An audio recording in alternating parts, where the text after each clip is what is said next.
My sister and I accidentally traveled to the world of beastmen. She found the Peacock King handsome and followed him to the Peacock Kingdom in the sky. I went with the Dragon King to the sea and joined the Dragon Clan. Unexpectedly, the Peacock was cold by nature, and my best friend couldn't resist conspiring with other beastmen, leading to her imprisonment by the Peacock King. Yet I bore 7 dragon princes in one birth, showered with the Serpent King's boundless favor, becoming his queen. My sister begged for my help, only to scream when I was about to rescue her. The Peacock King heard and struck me dead. When I opened my eyes again, my sister had already chosen the Serpent King she once scorned. Little does she know the Dragon King prized offspring above all. Let her bear the agony of being a breeding tool this time. My sister Briar ran towards the Dragon King's direction. I knew she had also been reborn in her past life. She thought the Peacock King was more handsome than the Dragon King and believed those in the sky were nobler than those in water, so she chose the Peacock King first. Sister, you're afraid of heights. Choosing the Peacock King might not suit your life. You'd better go live underwater with the Dragon King. Even now, she still puts on the act of being deeply sisterly with me. Sister, since you're into looks, I'll leave a top-tier man like the Peacock King for you. I smiled. Then she rushed straight toward the Dragon Serpent King. The Dragon Serpent King glanced at me curiously, and I immediately changed direction. In my past life, the Dragon King Magnus still found novelty in me, a human, often defending me in front of his brothers and spending every night with me, but his interest in me quickly faded. After giving birth to my first child and before even finishing the postpartum confinement, I was forced to conceive again. Only then did I realize the rumors were true.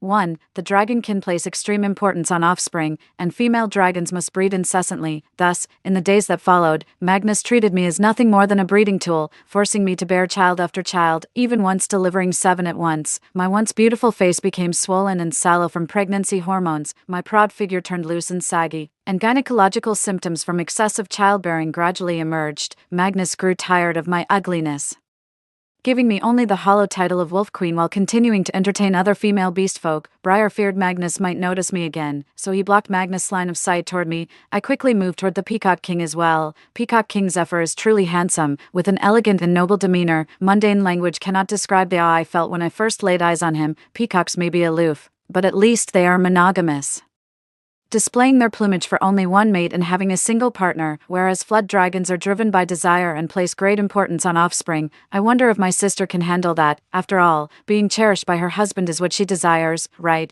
let's go, Zephyr spoke softly, placing his hand gently over my eyes. In an instant, we arrived at the Peacock clan's home at the edge of the sky. My head grew heavy, and I fell asleep before losing consciousness. I only felt myself in a warm embrace. In my dazed state, I sensed something soft brush against my lips, and then my fear of heights simply vanished. In the previous life, Zephyr was too cold towards Briar, unable to endure the loneliness. Briar repeatedly tried to seduce Zephyr without success, then conspired with orcs from other clans. When she was caught red-handed, she watched helplessly as the orc she conspired with was beaten to death with sticks. Only by desperately begging and making promises did she manage to spare her own life. Zephyr did spare her, but only imprisoned her. However, the entire Peacock clan had already become wary of her. Briar exhausted all means to finally establish contact with me. By this time, I had already become the queen of the waters, second only to one person and above 10,000 others. My heart was with Briar, and I pleaded desperately with Magnus until he finally sent troops to attack the Peacock clan. In the chaos, I reached the place where Briar was imprisoned. Just as I was struggling to pick the lock, Briar suddenly shouted, "Help, the Dragon Queen is trying to take me away." Peacocks can communicate with their mates over great distances. Hearing the call, Zephyr arrived and struck me dead with a single blow. I've always cherished Briar as a younger sister, and even more so after crossing into the Beastman world. In this world that doesn't belong to me, she is the only proof of my existence in the real world. That's why I went to save her without hesitation. Little did I expect she would sever all my hopes of returning home, even seeking my death. So after rebirth, her choice of the Dragon King was within my expectations. After all, she had expressed envy more than once over my children filling the house and my husband's doting affection, just as well. I don't want to go back to those days when I wasn't treated as a human being. When I woke up, Zephyr was lying beside me, his gorgeous feathers gently covering my feet. "You're awake." The moment I stirred slightly, Zephyr opened his eyes keenly. I shrank back a little and nodded. "What's your name?" Zephyr looked down at me with a heavy gaze. "Leona." My voice trembled slightly. After all, I died by Zephyr's hands in my previous life, so I naturally feared him. "Zephyr," I nodded, and he suddenly raised his hand, gently brushing my cheek. I looked up at him and fell into Zephyr's beautiful eyes, vast as the starry sky. We'll be married tomorrow. Having said that, he left, leaving me alone in this vast palace. Fine, at least this way I'm free and can occasionally go play on land. My husband is cold-natured and wealthy, so why not enjoy it? Zephyr didn't return until evening. After leaving, he walked up to me, wordlessly took my hand, and with a gentle touch, made a small cut on my fingertip. Ouch, that stings a little. I stared blankly at my bleeding hand, unsure of what he intended to do. Then Zephyr cut his own hand as well, took out an exquisite jade pendant, held my hand, and together we let our blood drip onto it. The blood was quickly absorbed into the jade pendant, which instantly looked as if it had been consecrated, appearing brand new. What are you doing? I asked in confusion. Forming a marital contract with you, Zephyr said calmly. Then, he split the jade pendant in two and handed half to me. I seem to remember now. Peacocks are born with a jade pendant in their mouths, used when marrying their beloved. When blood merges with the pendant, they'll never be separated for eternity. I recall in the previous life, Briar used this very pendant to communicate with Zephyr across thousands of miles. Seeing me hesitate to take it, a flicker of disappointment passed through Zephyr's eyes. What? Not satisfied with me, I quickly shook my head, took the pendant, and carefully tucked it into my robe. Nothing like that. The moment I took the jade pendant in my hand, I suddenly felt a surge of warmth flow through my body, then I fell into a deep sleep again. I don't know if it was just my imagination, but I kept feeling something cold and soft touch my forehead. The next day was the grand wedding, and the entire Peacock tribe came. I don't know how Zephyr managed it, with just one day to prepare for the wedding, yet this ceremony turned out to be extraordinarily grand. This is something I never experienced among the dragon folk, because while I was nominally Magnus' wife among the dragon folk, in reality Magnus had many other females around him for his amusement. So Magnus didn't pay much attention to our wedding ceremony, he was only looking forward to the wedding night. What are you thinking about?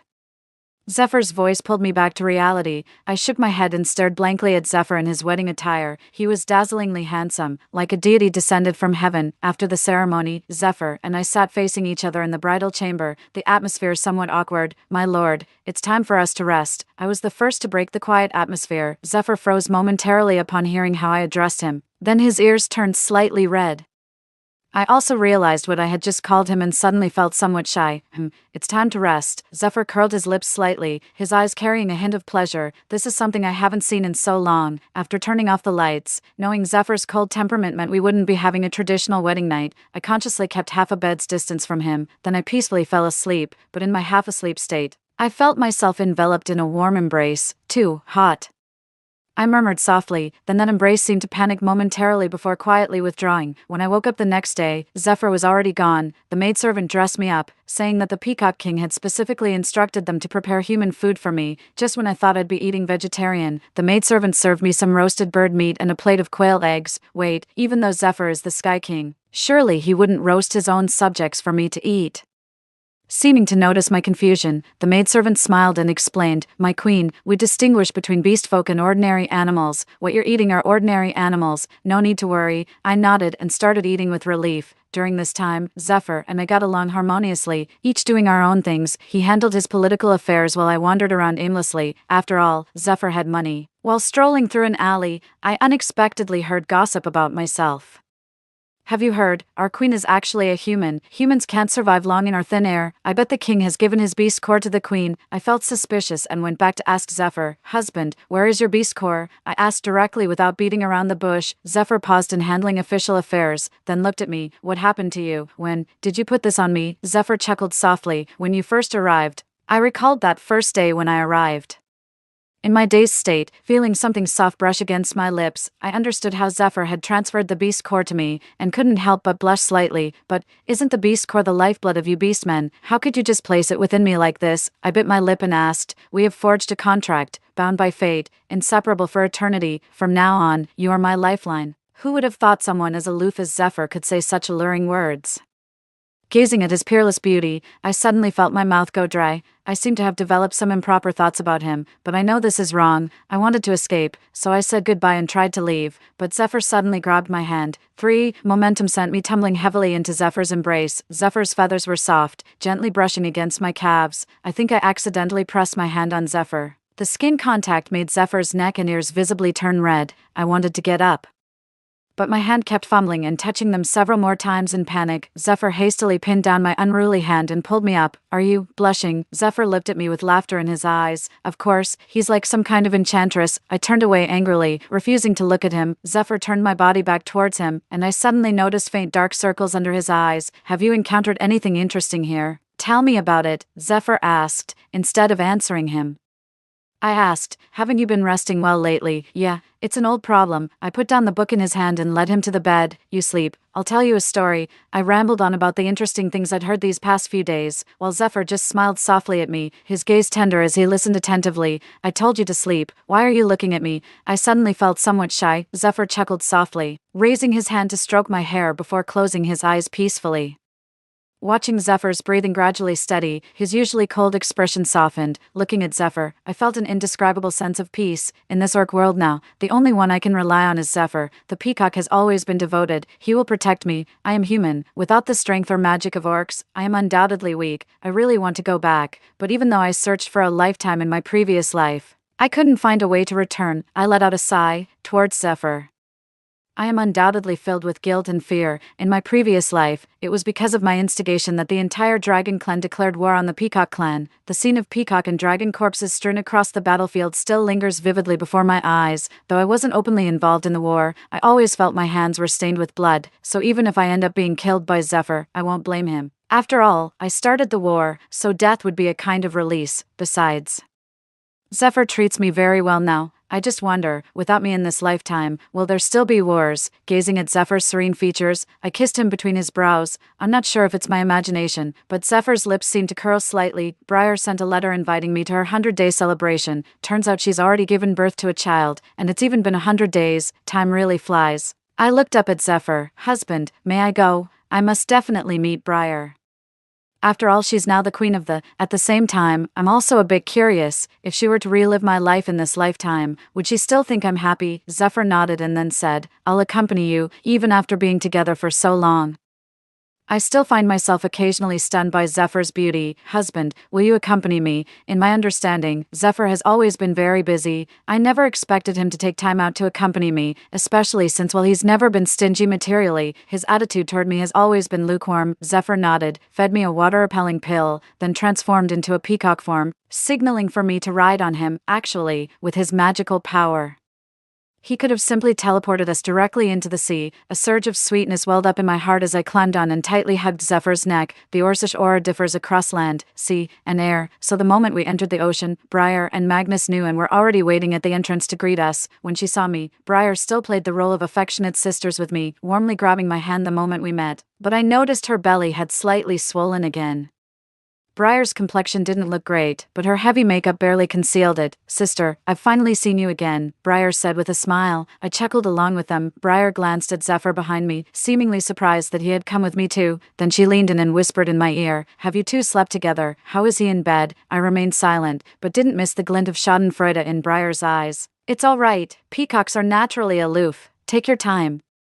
Having obtained the conclusion Briar wanted, she patted my shoulder with a more genuine smile. I nodded, and then Briar was pulled into Magnus' embrace, but Magnus' viper-like gaze remained fixed on me. Feeling somewhat afraid, I retreated behind Zephyr. In my past life, forced by Magnus to bear child after child, the scenes of being toyed with by Magnus and his brothers remain vivid in my memory. Magnus' torment was so profound that my fear of him has been etched into my very bones. Zephyr noticed my fear and stepped forward to block Magnus' line of sight, glaring at him with hostility. Magnus chuckled softly and left with Briar, taking their seats. The banquet was grand and luxurious, with Briar holding the child at the head of the table, undoubtedly the center of attention. Seeing me enter, Briar waved at me with the child in their arms, signaling for me to come over. I walked over, claiming to reminisce with me, but really just here to show off. Look at your niece. Isn't she adorable? Briar handed me the child in her arms to see, so fair and tender, truly lovely. So it's a girl. No wonder they're throwing such a grand feast, for, in the Beastman world, females are scarce. One more female means the race can reproduce more effectively. Thinking of my children from my previous life, a wave of sorrow wells up in my heart again. Magnus wouldn't allow me to get close to the children, only making me bear one after another, so until my death. The children remained distant from me. No wonder Briar held the child so preciously in her arms today, as she rarely got to see the child at other times. They are quite adorable. I smiled sincerely. Hearing me say this, Briar was very pleased, then deliberately showed off her various jewels and said, "Sister, how does your husband treat you?" "He's quite good to me," I replied. "My husband treats me well too, especially in bed. He's very vigorous." Briar lowered her voice and said to me with a blushing face, "I know Magnus is quite skilled in that regard, and so are his brothers." Recalling Briar's inability to endure loneliness in the previous life, one has to admit they were quite well matched in that regard. I then glanced at Briar's abdomen. "Little sister, are you pregnant again?" Briar's face paled slightly as she stammered, "Yes, it's my choice. Might as well have more children while I'm young." Just then, Magnus walked over. Seeing Magnus approaching, I quickly turned and walked away. I don't know if it's just my imagination, but I keep feeling his sticky gaze fixed on me, making me extremely uncomfortable. "What's wrong? Do you like children? We could have one too." Noticing my pale expression, Zephyr thought I was feeling envious and asked. My face flushed slightly. "I do like them, but let's consider this matter another time." The banquet began, and since Zephyr was the king of the sky, many people came to cozy up to him. We were soon separated by the crowd. This isn't much different from the drinking culture in the real world. Just as I was mentally complaining, a servant approached me, saying the Dragon Queen had a secret message for me and asked me to go to the backyard. Is she trying to say she was reborn? With doubts in my heart, I left the banquet and followed the attendant. When I reached the backyard, someone embraced me from behind.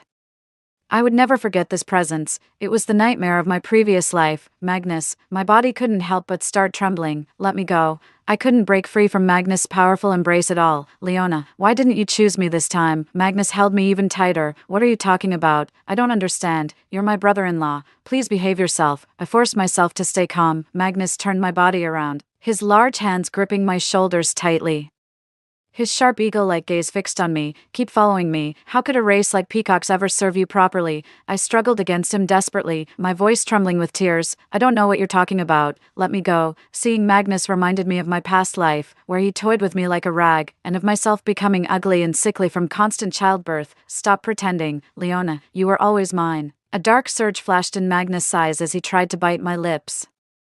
"Wasn't it good when we lived together with a house full of children before?" I lifted my leg and rammed it straight into Magnus' stomach. Magnus winced in pain and immediately released me, looking at me with disbelief in his eyes. "Leona, you actually hurt me." I stepped back one pace at a time, my eyes filled with pure hatred as I stared at Magnus. Suddenly, a comforting presence appeared and pulled me into an embrace. "It's Zephyr." The tension in my heart finally eased, and I melted into Zephyr's embrace. Though Zephyr's expression remained cold, it filled me with immense peace. Zephyr lifted me into the air, glaring coldly at Magnus with an aura so dark it was terrifying. "Dragon King, you've crossed the line." Seeing the flash of killing intent in Zephyr's eyes, I knew he had murderous thoughts. This was exactly how he killed me in my previous life. Magnus watched as Zephyr held me, a shadow passing through his eyes. "Keep a close eye on your queen. Next time, she might just become mine." A cryptic smile played at the corners of Magnus' lips as he turned and walked away. Watching Zephyr's brows furrow and seeing magical energy coalesce in his hands, I immediately knew he intended to chase after and kill Magnus. I pressed down his magic-charged hand and shook my head at him.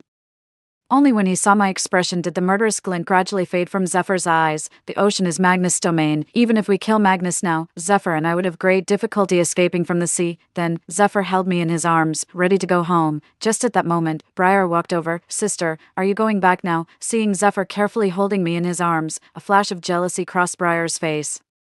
As if unable to believe that Zephyr would actually care for me so tenderly and treat me so well. "Yes, take good care of yourself." I nodded. Briar's tone turned slightly sour. "You two really are quite close, aren't you?" Just then, the vanished Magnus reappeared, a force pulling Briar back into his embrace. "Briar, let's go." Magnus' voice sounded somewhat displeased. Briar shrank slightly and obediently followed Magnus back to the banquet. It's obvious that Briar is terrified of Magnus, after all. He treats Briar just like he treated me in our past life. We're merely Magnus accessories, objects, anything but human beings. Only after returning to the Peacock clan did Zephyr finally set me down from his embrace. Seeing us return in such intimate closeness, the maids waiting at the entrance exchanged glances and secretly giggled. Zephyr's ears turned slightly red. I was charmed by Zephyr's cuteness and confidently held his hand as we entered the house. "My lady, please don't leave Sky alone from now on," Zephyr instructed. After all, Magnus has always been paranoid. If anything were to happen, I wouldn't be able to handle it alone. What I didn't expect was that Magnus was also reborn. If that's the case, could Zephyr be reborn too? But if he was reborn, from his perspective I must not be a good person, so why is he still so kind to me? I know why Magnus wants me back, because I'm highly fertile and can bear multiple children in one pregnancy. If Magnus discovers that Briar can only bear one child at a time, he would surely revoke all honors bestowed upon her and spare no effort to capture me back. Let's hope Briar can maintain Magnus' interest a little longer, but the truth is, Briar's second pregnancy still resulted in only one child. Magnus' fascination with Briar has completely faded. Briar gradually became Magnus' plaything. Briar pleaded for my help again, but after reading it, I silently burned the letter. I'm no saint. I won't save her a second time. Besides, if I go to the sea, I might end up imprisoned by Magnus. Since none of the letters Briar sent me received any response, Magnus issued a challenge from the ocean to the sky on behalf of the seas, saying either hand me over to Magnus, or prepare for war. After reading the challenge, Zephyr was nearly overflowing with anger, and with a darkened expression, commanded those below, "Tell the soldiers to prepare for battle." The war between sea and sky was on the verge of breaking out. I feel guilty in my heart. After all, the Great War in the previous life started because of me, and this life is also because of me. 5. War represents death, so other races in the sky who submitted to the Peacock sent letters opposing the war. They said since I'm just a human anyway, it would be better to hand me over to Magnus to avoid the sky being severely weakened by war. Zephyr disagreed and insisted on protecting me no matter what. The other races reluctantly agreed, but only sent their old, weak, sick, and disabled troops. It seems this battle is fraught with danger. To say I wasn't moved would be a lie. After spending so much time together, I had already fallen for Zephyr, though I don't know if he likes me. I'm afraid he might get hurt, or even die. On the day Zephyr left for battle, my tears wouldn't stop flowing. Zephyr held me in his arms, wiped away my tears, and kissed my forehead reluctantly. Wait for me to return. I grabbed Zephyr's hand and said with a sob, "Can I go with you?" "No." Zephyr refused me bluntly, then softened his tone as if afraid it was too harsh. He placed my hand on his face and said, "If I'm in danger, I'll use my life to send you to a safe place." "What place?" "Your original world." Zephyr gazed at me affectionately. His eyes were beautiful, but I wasn't in the mood to appreciate them today. My tears began falling uncontrollably again as I held Zephyr tightly. "You must come back alive." Though I don't understand how Zephyr has a method to send me back, I'd much rather have Zephyr live safely than trade their life for my return. I'm terrified, both of Zephyr dying and of being captured by Magnus again, but there's nothing I can do except be afraid. I'm just a human, weak and useless. Memories from my past life flooded before my eyes once again. It was Magnus' ferocious face. Magnus scrutinizing my distorted figure and face, calling me disgusting. And the unspeakable gynecological diseases I suffered from bearing too many children. Did Magnus love me? Of course not, yet he still enshrined me as queen, bestowing upon me countless honors, just because he can't live without me, because I can give him the most offspring. He didn't treat me as a human being, never asked for my opinion, always forced me, even right after I gave birth. But Zephyr is different. He treats me well and respects me.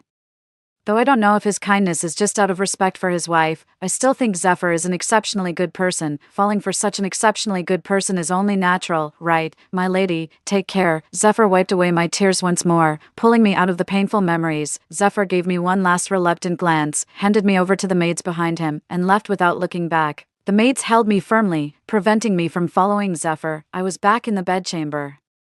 The usually comfortable bedchamber felt unusually cold to me today. "Any news?" I grabbed the maid at the door and asked. The maid shook her head. I felt somewhat desperate, but then remembered Zephyr once told me about a secret chamber containing some ancient manuals and treasures. Light gradually returned to my eyes as I walked toward the secret chamber. After rummaging through the chamber, I suddenly found a mirror with a notch that perfectly matched the half-jade pendant Zephyr had given me. My hands trembled as I placed the jade pendant onto it. The mirror gradually expanded, unfolding before my eyes like a screen. I saw it. It was Zephyr inside. He was fighting Magnus on land. Who would have thought? Magnus actually allied with the king of the land to attack the celestial clan. How shameless. Zephyr was at a complete disadvantage, already wounded. 6. Burning with anxiety. I touched the mirror and discovered I could actually pass through it, without time to think. I saw Magnus attempting to ambush Zephyr from behind. I rushed in directly, shielding Zephyr from behind, blocking Magnus' heavy blow. I grunted and collapsed. "My lady, Leona," two voices cried out simultaneously. Zephyr noticed me appearing behind him and hurriedly caught me. I kissed him directly and returned the beast core to Zephyr. Only with the beast core can Zephyr unleash his full strength. It's wonderful, as long as Zephyr is alive. In a hazy daze, I felt cold tears dripping onto my face as Zephyr held me tightly, sobbing uncontrollably. But it seems I'm about to die. My eyes gradually closed, and my body grew increasingly cold. When I opened my eyes again, warm sunlight bathed my face, and the familiar surroundings filled me with deep recognition. What's this? Am I back? Did Zephyr use his life to send me back? At this thought, tears streamed down my face again. That fool, I went through so much to save him. Sis, Mom's calling us for dinner. Briar walked into my room at that moment. Briar, she's back too. Seeing Briar, my face was full of wariness. Sis, what's with that expression? Hey, why are you crying? Briar looked at me in surprise. I observed her carefully for a while and, sensing nothing unusual, replied, got some sand in my eyes. Briar nodded and smiled at me. But the more I looked at that smile, the more eerie it seemed. Perhaps it was the psychological shadow from when she left me for dead in the orc world. Little sister, do you know Magnus and Zephyr? I couldn't help but ask. Of course I know them. My heart instantly leaped into my throat. The male lead in that novel I recommended to you has this exact name, and you said you weren't interested and hadn't read it. Briar continued. So it was from a novel after all. Maybe everything in the Beastman world was just a dream. Thinking of Zephyr, my heart suddenly feels somewhat empty. After finishing my meal quietly, I decided to go out for a walk. After all, I've experienced too much in the orc world and need some time to process it. Unexpectedly, on the largest screen in the central square, I saw that face I've been longing for day and night, Zephyr. I approached and saw the latest news about the richest person on top. The newest richest person was unmistakably Zephyr. Oh no, it might just be someone who looks like Zephyr. 7. I let out a self-deprecating laugh and lowered my eyes. Suddenly, a shadow fell over me. I looked up, my vision blurred by welling tears, making it hard to see clearly. All I could discern was that the person before me looked exactly like Zephyr. Zephyr, is this an illusion? I murmured. But the person in front of me pulled me straight into an embrace. It's not an illusion, my lady. I've come to find you. According to Zephyr, after my death, Magnus and Zephyr each expended half their magic to resurrect me and send me back to the original world, and Briar returned the very moment I came back. Time stood still in the real world, so it felt like I had just been dreaming. The land, sea, and air also regained peace after my death, as Magnus and Zephyr declared a ceasefire. Since then, Zephyr and Magnus desperately tried to find a way to reach my world. But their efforts were in vain, until one day, Zephyr remembered the mirror I used to visit him. He placed his half of the jade pendant on it and subsequently arrived in my world, but the blue planet was densely populated, so he could only position himself at the highest point, believing I would see him and come find him. Are you stupid? I sobbed, leaning into Zephyr's embrace, my heart overflowing with sweetness. My lady, as I've said, our fates are intertwined, we shall never part for eternity.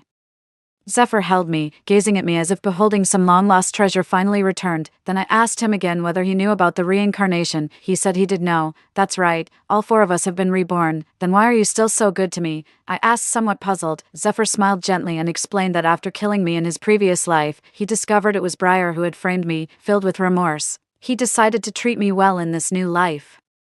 But what he didn't expect was that he would genuinely fall in love with me. Were you this nice to Briar in your past life too? I suddenly felt a pang of jealousy. No, everything is uniquely yours, Zephyr explained in a flustered manner. Fine, I'll reluctantly forgive him. Then, Zephyr and I got married again in this world, on our wedding night, as I was about to turn off the lights and sleep just like my previous marriage. Zephyr leaned over and pinned me beneath him. Is this okay? Zephyr's Adam's apple bobbed as desire colored his eyes. Weren't you supposed to be cold-natured? My face burned crimson. Cold-natured doesn't mean sexually frigid. Zephyr chuckled softly before kissing me. Magnus' side story. I obtained a little human. Although she appeared with her sister, I noticed her at first glance. Fortunately, her sister chose the Peacock King, allowing me to have her. But my wife is expected to keep bearing children, though unwilling.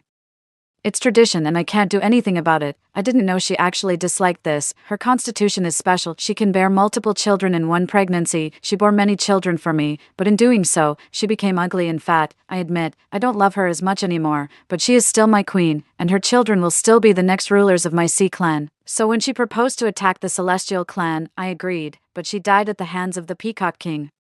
Only then did I realize that I still loved her. Miraculously, it seems I've been reborn, and it appears I'm not the only one who was reborn, because she chose the Peacock King, while her younger sister came to me. I thought her sister could replace her in my heart, but I found her sister completely different from her. I still miss her. Seeing her again in the Peacock King's embrace filled me with unbearable jealousy toward him. I want to take her back, but she refuses. I know I treated her poorly in my past life, but I will change, so I started another war, trying to win her back, but I never thought it would kill her. If I had known, I would never have started the war. I joined forces with the Peacock King to resurrect her and send her back to her original world. I know she doesn't belong to this world, nor does she belong to me. I nodded. Zephyr's side story. I never knew my wife would be such a promiscuous woman. Even to the point of being caught in bed with another man. I locked her up, but suddenly heard that the sea tribe was about to wage war against me. I went to battle, only to receive her distant message saying her sister was forcibly taking her away. Though I have no feelings for this wife in name, I still feel responsible for her. I rushed over and killed her sister with a single strike. But only then did I realize that my wife had framed her sister. Her sister had been deceived. I was filled with regret, yet somehow I was reborn, and this time, the girl I had killed became my wife. At first, I was nice to her just out of guilt, but later I realized she was different from her sister, gentle, considerate, and kind. I seemed to be growing more and more dependent on her. I think I've genuinely fallen for her. I knew she wasn't from this world, so I began searching for a way to help her return home.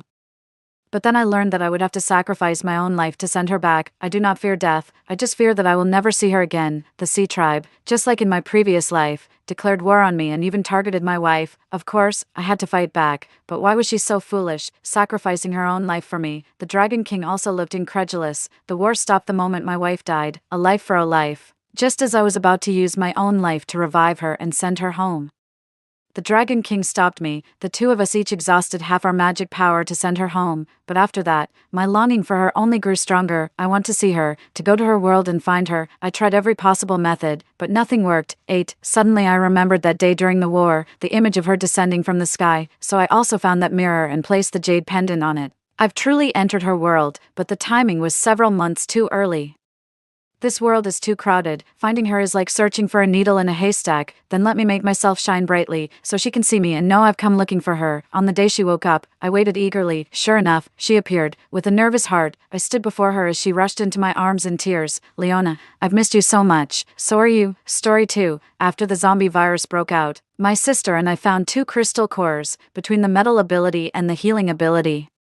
She took the lead in choosing the more powerful former, and I was forced to choose the healing ability. When she led the team to search for supplies, I was enjoying the air conditioning in the medical station of the base. When she was fighting in the sea of corpses and blood, I was sleeping in the arms of the base leader. Her clothes were stained with blood and brains, while I was always dressed in a white robe, spotless. In the end, I was pushed off the city wall by her and was devoured by the zombies. When I opened my eyes again, my sister and I were reborn on the day when we chose our abilities. She took the lead in choosing the healing ability. It's my turn to enjoy the good life this time. I smiled and said nothing. 01. Wait a minute, I take it back. I want the healing ability. Just as I was about to get the pure white crystal core representing the healing ability, my sister suddenly changed her mind.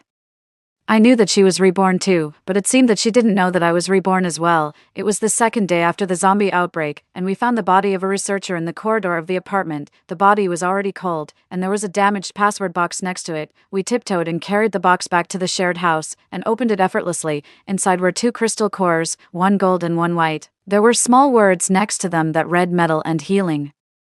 In the previous life, my sister firmly believed that the metal ability was definitely powerful, and having it was equivalent to getting the script of the leading lady in the apocalypse, so she left the healing ability, which had no offensive power, to me, and she called it protection for me. But when I became the so-called little princess of the base, she was unwilling to fight the zombies all day long, the milk that she could only afford after going on several missions.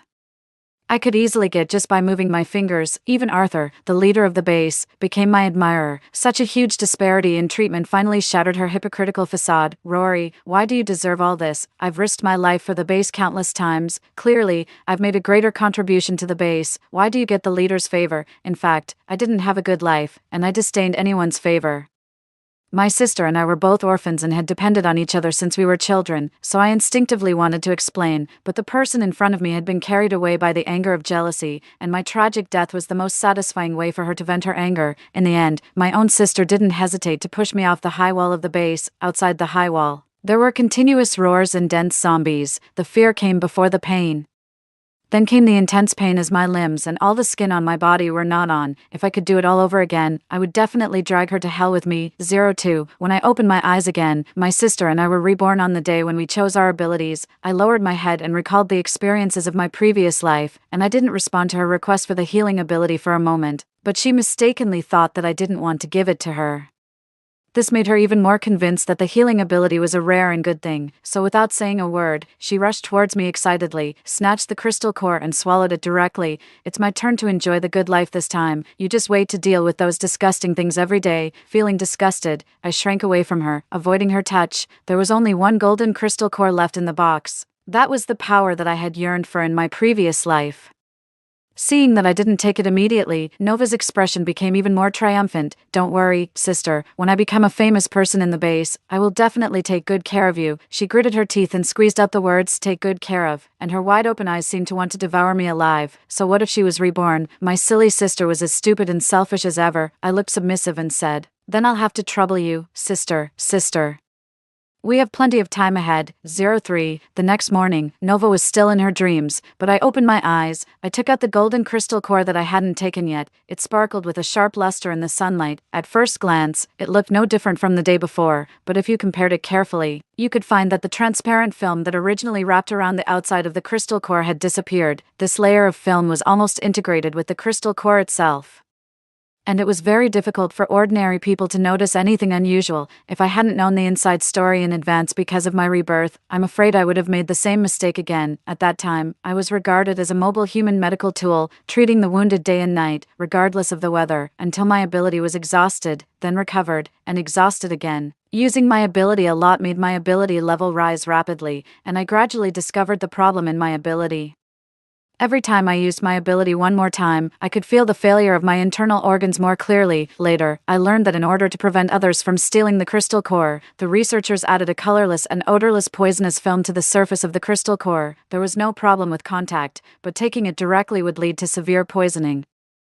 As the ability was continuously used and developed, the toxicity would appear and gradually increase. There was no cure, and it would only end with death. But the method to dissolve this layer of film was incredibly simple. Just melt it with body temperature. It is said that it was provided for the high-level people to deal with emergencies. It's really thoughtful. Yesterday, Nova swallowed the crystal core directly. Her death was just a matter of time. I carefully wiped the crystal core through a cloth. Only after confirming that there was no danger at all did I swallow it. The seemingly hard crystal core melted as soon as it entered my mouth. Immediately, a warm current flowed through my limbs, and along with it came a significant improvement in my perception. I closed my eyes and felt the changes in my body. When I opened my eyes again, I could already see the faintly flowing golden light in the air. I stretched out my hand and concentrated. Slowly, a metal needle cone with a bulging middle and pointed ends took shape in my palm. With a change of my consciousness, the metal cone immediately turned into golden dots and melted into the air. As the zombie virus swept across the world, the environment of the earth was also changing drastically. Metal elements began to appear in the air. As the proficiency of the metal ability increased, ability users could even freely control the metal elements in the human body in the later stage. This was no different from a walking human-killing weapon. The base regularly drew the blood of ability users every month, calling it a physical examination, but in fact, it was to monitor the degree of ability users' mastery of their abilities. When the integration degree reached a dangerous value, the base would assassinate the ability users in the name of cleaning up. I'm afraid this is also the reason why Nova worked so hard to kill zombies but never got any benefits. They were afraid. No leader likes something that is out of control, especially something that can threaten themselves. What's more, in the apocalypse, everyone is in danger, and human nature has long been destroyed along with the brilliant urban civilization. I got up and stood by the window, lifting a corner of the curtain. If there were no accidents, Arthur was already on his way. 04. Under the shadow of my previous life, I woke up very early. I sat quietly by the side, looking at my sister's sleeping appearance. Under my creepy gaze, Nova suddenly woke up with a start. She swallowed, and then became angry and ashamed because she was scared by me. The healing ability is already mine. It's no use for you to daydream anymore. Oh, I don't want it at all. My indifferent attitude aroused her dissatisfaction. Before her sharp and piercing voice could penetrate the wall, I kindly pointed in the direction of the window. There were quite a few zombies downstairs, and that shout was no different from the dining hall's meal bell, but she seemed to have misunderstood something. She gave me a glare and then quickly got up from the bed. She piled all the few clothes she had from the wardrobe onto the bed. Then she tried on the clothes one by one in front of the mirror, so she remembered Arthur. When Arthur met us in the previous life, he already had an ability, but after all, he couldn't withstand the zombie sea tactics. The other side had a large number of zombies, and his ability was quickly exhausted. He also suffered a lot of injuries during his escape. However, his ability was fire, which was different from ours. Ours were activated through artificial crystal cores. They were unique. There was only one healing ability user in the world, and there was also only one metal ability user. And he awakened his ability after being infected with the zombie virus. Yes.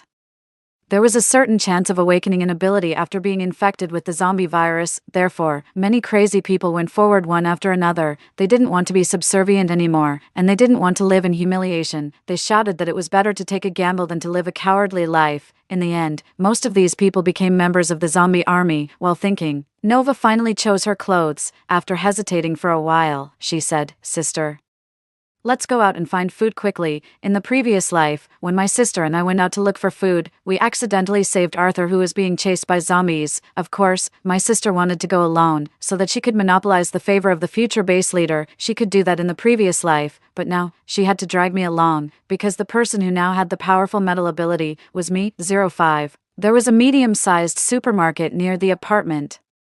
It was located in a remote area with sparse traffic, so it became our first choice in the previous life. It was also there that we saved Arthur. The journey was very smooth, and we hardly had a direct confrontation with the zombies. Nova hid behind me the whole time, like a quail. She was even almost scared to scream by a severed leg. I quickly grabbed a piece of clothing fragment from the ground and stuffed it into her mouth. I said in an unfriendly tone, "If you want to die, go far away. Don't drag me into it." I had thought that she would be useless without an offensive ability, but I didn't expect her to be this useless. After entering the supermarket, I quietly used my ability to turn into a cone and penetrate the zombie's head. Then I turned the cone back into little dots of elemental light and let it dissipate in the air. After clearing the zombies, I took the lead in going to the daily necessities area and getting a waterproof mountaineering bag. I was choosing medicines, and she was looking out at the door, waiting for Arthur. I was searching for food, and she changed her posture of looking out. When I carried the bag on my back and was ready to return, she had already changed into her seventh posture that she thought was attractive. "What a fool," I said. "It seems that he won't come. I'm leaving first. Do as you like." She ignored me. I was speechless and turned around directly. The next second, a figure fleeing in a panic was running towards the supermarket in the distance. There were also quite a few zombies following behind. TSK, what bad luck. Arthur wasn't a good person, but I couldn't let him die so easily either. When he was about to be cut up, I silently turned into a silver needle and pierced the head of the zombie closest to him. When he gradually distanced himself from the danger behind him, I created a metal ball on the ground to make him fall. By the time he reached the supermarket, I had already killed most of the zombies behind him. Seeing that there was no danger, Nova, who had been pretending to be dead, suddenly jumped out to fawn on him. It was so scary. "Fortunately, you're okay. Let me help you treat your injuries." She used her healing ability to cure most of Arthur's injuries. The man's eyes immediately sparkled with amazement. There was an obscure look in the depths of his eyes. After Arthur expressed his gratitude to her, he turned to me instead and asked if it was me who had killed the zombies just now. Seeing that the attention was diverted, Nova gave me a vicious look. I chuckled and denied it. No, maybe it was a ghost. This denial was exactly what my sister wanted. She quickly echoed that there should be someone passing by and doing a good deed out of righteousness. She also especially emphasized that her sister was just an ordinary person without the slightest strength, without any ability. Under her enthusiastic invitation, Arthur, seemingly passively but actually actively, followed us back to the apartment. "My dear sister, you've just invited a wolf into the house. In the previous life, the number of people he had killed was much more than the zombies you killed." 06. At this time, the small apartment was divided into two spaces. With his tall and handsome appearance and his subtle and ambiguous tone, Arthur quickly coaxed Nova so much that she lost her sense of direction. Just like how he had deceived me in the previous life, the two of them were snuggling up on one side of the room as if no one else was around. My sister would occasionally throw me a provocative look. When I took out the food from the backpack, she suddenly froze. Yes, she could only see the man in her eyes. How could she remember that the original purpose of going to the supermarket was to get supplies? Leaning in Arthur's arms, she ordered haughtily, "Rory, why are you so selfish? Do you want to eat all the food by yourself?" Although Arthur frowned, he still said gently, "Rory, it doesn't matter if you don't like me. Nova is after all your own sister. You can't just watch your sister starve to death, can you?" It's so disgusting to hear him call like that. You both have abilities. If you don't want to starve to death, go find food yourself. I casually pointed in the direction of the door, too lazy to pay attention to these two immoral people. I ate the compressed biscuits in my hand on my own. The crunching sound when I bit them was particularly harsh in the silence. Just as Nova was angry and about to come and snatch the food, roars suddenly came from all directions. We were surrounded by zombies. But in a short while, the sound disappeared without a trace. As if nothing had happened, knock, knock, knock, there was a rhythmic knocking sound outside the door. I slowed down my breathing and stared intently in the direction of the door, not daring to relax for a moment. Surely a very powerful ability user has come and solved all the zombies. Nova was both surprised and delighted. Before I could stop her, she had already opened the door. Outside the door stood a young man in white. His soft short hair was neatly attached to his forehead, and his pair of dark eyes were bottomless. When he saw her looking over, the young man smiled slightly, and his sculpted features immediately came to life. I passed by here just now and noticed that there were survivors, so I helped you get rid of all the zombies. I wonder if I could stay here for one night. He deliberately emphasized the pronunciation of the words, with a hint of hoarseness, more like a smile, or a coax. Nova's ears suddenly turned red, and she affably invited him in. I narrowed my eyes and took an imperceptible step back, trying my best to reduce my presence, but the man turned around and walked towards me, slowly extending his hand. "Hello, sister, I'm Adrian." Before I could react, Nova couldn't wait to take his hand. She said in an affected manner, "Hello, little brother, my name is Nova, and my ability is healing." I curled my lips into a faint smile and raised my eyes to look at Arthur, who was being ignored beside us. His face looked even uglier than mine. It seemed that he had already recognized the identity of the young man in front of him. As for my elder sister, she might as well have written the word like on her face. Adrian forced a smile in response, but his gaze remained fixed on me. Finally, Nova couldn't hold back any longer. "Let me introduce my younger sister to you." Oops, she hurried towards me but accidentally tripped, and a flash of light came from her sleeve. It was something she had secretly picked up from the ground when she was out, and it was stained with zombie blood. Even if it made a tiny wound on the body of an ability user, that person would immediately become one of those disgusting creatures. 1 second before she pounced on me, a cold voice sounded, "What dirty hands, 07. Adrian wiped his hands on the curtain as if in disgust. Beside him was Nova, whose right hand had been broken. Adrian placed his slender index finger against his lips. "Shoo. Be quiet." Nova was so frightened that she was stunned. After choking a few times, she finally didn't dare to cry out loud. She bit her lower lip tightly and cast a pleading look at Arthur. Arthur hesitated for a moment, but thinking that she had the healing ability, he decided to stand in front of her. Burning flames ignited in his palm and were aimed at Adrian, but Adrian seemed not to hear it. Instead, he walked towards me step by step. I stood still where I was. When our eyes met, behind my calm gaze was an unfathomable undercurrent. With every step he took, the growls around us became louder. Before I knew it, the streets and corridors were already crowded with densely packed zombies. I had seen him before, in the deepest room in the basement of the medical station in my previous life. There was a person trapped by iron chains as thick as an arm. Later, he became the Zombie King. It seemed that he had also been reborn, according to the progress in my previous life. Adrian was still a human ability user at this time, but he was being hunted down by the human high-ups because of his special ability. Since he became the Zombie King ahead of time this time, something must have gone wrong. The crashing down of the door panel interrupted my thoughts. Before the zombies rushed in, I decisively broke the window, and Adrian jumped out first. Behind me, Nova was screaming and cursing like a madwoman. "Rory, are you crazy? Hurry up and come over to help block the door." I raised a bright and sarcastic smile. "Don't worry, sister, you're a healing ability user. You're not that easy to die. Living is much scarier than dying." After saying that, I jumped without looking back. "Little zombie, catch sister steadily." 08. Adrian's figure was as fast as lightning. He gathered his strength and jumped, and firmly caught me in his arms. I wanted to get down and walk by myself, but he held me down firmly. "Sister, after not seeing each other for so long, have you missed me?" He leaned pitifully in front of me, but there was a hint of cunning in his eyes that couldn't be hidden. I was helpless. "Let me down." The day before I died in my previous life was the last time I saw him. The next day, he successfully broke free from his imprisonment and escaped. The base was in chaos, and I was also tied to the city wall by Nova during the chaos. Logically speaking, it seemed that his unintentional actions had also contributed to my death. He bit his lower lip, looking very wronged. "It seems that sister doesn't want to see me. Then I'll just leave now." As he said that, he was about to put me down, but I suddenly hugged him even tighter, which was unusual for me, because at the moment when we were about to land, the originally quiet zombies suddenly stared at me menacingly. Adrian proudly lifted me up a little and swaggered through the crowd of zombies while holding me in his arms. He was as leisurely as if he were going for a stroll. Under the shocked gazes of the two people upstairs, we gradually walked away. My encounter with Adrian was purely accidental. When I was exploring around the medical station that day, I discovered his presence. Humans created the zombie virus and, on this basis, extracted crystal nuclei containing abilities, essentially The abilities awakened by the virus were no different from the abilities artificially extracted, therefore, I keenly sensed that, like me, he also had the ability in the aspect of healing. I poked his delicate and bloodless face. Hey, you are also locked up because of your healing ability, right? He lazily lifted his eyelids, and a pair of long and narrow peach blossom eyes glanced at me for a moment before closing again. He was quite good looking, but he had a bit of a bad temper.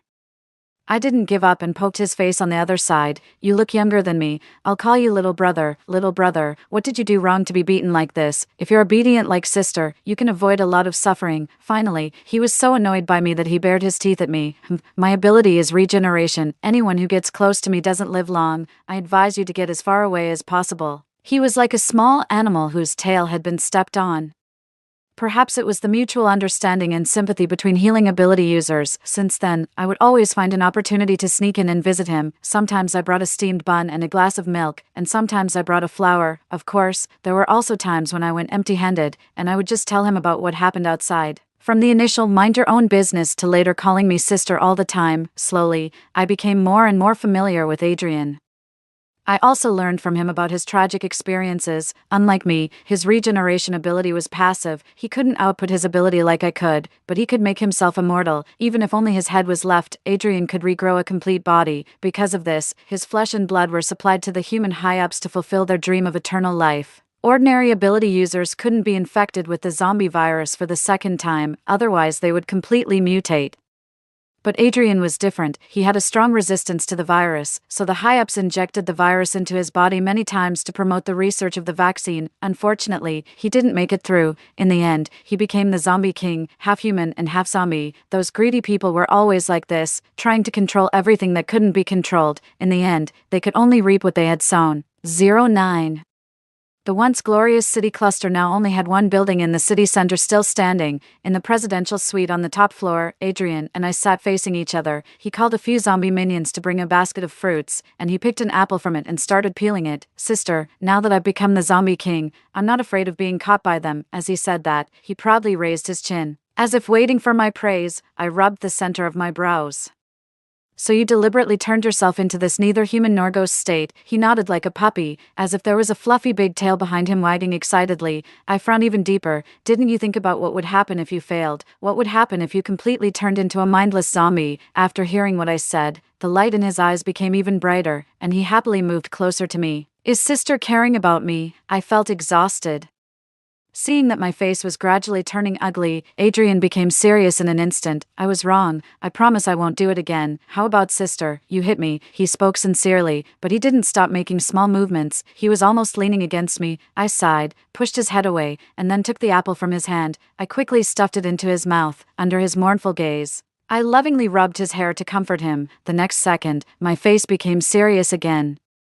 Since we've been given a second chance at life, we must never repeat the same mistakes. It's time to get rid of those scumbags who don't deserve to be human. Those scumbags referred to the high-ups in the Dawn base, including Arthur. Dawn, what an ironic name. They developed the zombie virus under the banner of human evolution and the elimination of the weak, but before the vaccine was successfully developed, the virus got out of control. So they decided to conduct experiments on living people. The people who disappeared inexplicably in the base were all locked in the basement of the medical station and voluntarily sacrificed themselves for the future of humanity. The air conditioner that was always on in the station was to reduce the activity of the virus. Similarly, the movement of zombies would also be restricted in a low-temperature environment, but more importantly, it was to slow down the decay rate of the corpses. Yes. In the eyes of the high-ups, even dead experimental subjects had value. The experimental subjects wouldn't be freed until the last bit of their value was squeezed out. Their final destination was the stomachs of the zombies. Surprised, aren't you? But this is human nature. It wasn't the end of the world that destroyed human nature. It was human nature that nurtured the end of the world. 10. The bloody memories replayed in my mind over and over again, and Adrian's face also darkened. He took out the apple from his mouth. Sister, we must never let those people go. Whatever you want to do, I'll cooperate with you. The first thing to do next was to enhance my ability. Only when I was strong myself could I have the right to speak and not be at the mercy of others. Adrian cooperatively called a large group of zombie minions, old and young, some missing arms and legs, all kinds, but as soon as they saw me, they all stood still like puppets. I was going to practice actual combat. not hit wooden stakes. After giving Adrian a good lecture, he became much more obedient. Although the movement speed of the zombies was still much slower than normal, it was barely acceptable. Adrian came to watch my training every day, and he stuck to me like a piece of chewing gum and couldn't be driven away. In desperation, I had to let him be. After 2 months of devil training, I had already mastered the metal ability to a great extent. Without reaching out my hand, I could conjure up dozens of silver needles just by using my mental power. My perception of metal objects within a few miles around me had also reached the limit, and I could manipulate their movement and shape at will. I could even construct a completely enclosed metal space. Adrian cheered loudly from the side. I patted his head with satisfaction. Silly boy, leave all the brainwork to sister in the future. You just find a shady place to stay, so as not to be noticed by them. He nodded solemnly. Then, the next day, when I was looking for a car in the city, I didn't encounter a single zombie along the way. On the third day, when I was about to drive out of the city, a group of zombies suddenly appeared. They didn't want to bite me. They just simply blocked my way. I quickly and cleanly cleared the roadblocks. On the 7th day, in front of the base gate, I saw a familiar figure among the people queuing up to enter the base. Sure enough, taking advantage of the inattentiveness of the armed personnel checking at the gate, I grabbed his ear and quickly dragged him to an inconspicuous corner. It hurts, it hurts. Adrian looked at me with tears in his eyes, and his eyes were red all around. I sneered but also let go of my hand. Stop pretending. Zombies don't have the sense of pain. Seeing that his act of feigning injury had been exposed, he had to hold back his tears, but the word aggrieved might as well have been written on his face. I supported my forehead and sighed. I didn't want you to come for your own good. Those people have been looking for you. I'm afraid you won't even be able to pass the security check on the first floor of the base. It was simply like delivering oneself to the enemy from 1,000 miles away. The gift was small, but the thought was deep, but I didn't say it out loud for fear of hurting his self-esteem. He pouted but still refused to give in. What if that person does something bad to sister again? I'm afraid I won't be able to save you in time. Which person? I was puzzled for a second and then immediately realized. The kid was jealous. You mean that beast Arthur? Don't worry. I won't even let him touch a single hair of mine. What if he does touch you? Then I'll chop it off. After much persuasion, I finally sent this ancestor away. Since I had never revealed my ability in front of Arthur, he wouldn't search for my whereabouts in a big way for the time being. I entered the base unimpeded. I hadn't walked a few steps when I met someone I knew. It really was a narrow path for enemies. 11, before the other person noticed me. I quickly covered half of my face with a face towel and quickly blended into the crowd. Nova, dressed in a white dress, passed by me. It hadn't been long, and she was already as thin as a skeleton, as if a gust of wind could blow her away. Behind her was a large group of strong and sturdy bodyguards, which formed a sharp contrast. Because of the improvement of my ability, I could clearly distinguish the difference between ordinary people and ability users. Those were not ordinary ability users, although my actions were restricted in my previous life. Arthur had never assigned so many people to supervise me at the same time. My ability to know the situation had earned me a lot of freedom from him. It seemed that during the few months I was away, my dear sister had probably done a lot of stupid things. Stop dawdling. Hurry up. If the leader punishes us for being late later, we won't get any benefits, and we won't make it easy for you either. One of the big men pushed Nova, who was still choosing fruits at the fruit stall, viciously. What are you choosing? Don't think you're superior just because you're with the leader. What's so great about the healing ability? You still have to be locked up and used for experiments. Sarcasm, abuse, disdain, contempt, humiliation. Sister, this is what I have suffered, and now it's your turn. I wonder how you feel now. You must be very happy to have Arthur's favor as you wished. I didn't waste any more time and decisively turned around and walked towards the dilapidated alley.